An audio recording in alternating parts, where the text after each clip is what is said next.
কড়াইতে পেঁয়াজটা কুচি নেওয়া হচ্ছে। মাছের ঝোল হবে, পেঁয়াজ কুচা মাছ ঝোল। বাকিতে আছে, বাকিতে কিছুটা কুচা হয়েছে কালো জিরে, পেঁয়াজ,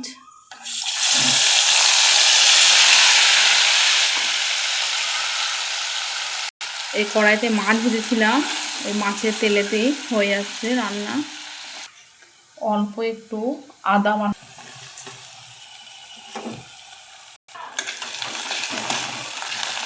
কাঁচা লঙ্কা, হলুদ গুঁড়ো, জিরে গুঁড়ো, ধনে গুঁড়ো, নুন, স্বাদ মতো চিনি, পানি দিয়ে দেবো। আমার কাছে যেগুলো আছে সেগুলো দিয়ে রান্না করছি, টমেটো হলে ভালো হতো, টমেটো নেই তো এখন। ভেজে রাখা মাছ দিয়ে দেবো, এক এক করে দিয়ে দেবো। আর রান্নাটা কেমন হচ্ছে কমেন্টে জানাবে বন্ধুরা। ভালো লাগলে পাশে থেকো, লাইক করো, শেয়ার করো। এবার নেড়ে নেবো। সামান্য পরিমাণ লঙ্কা গুঁড়ো দিচ্ছি।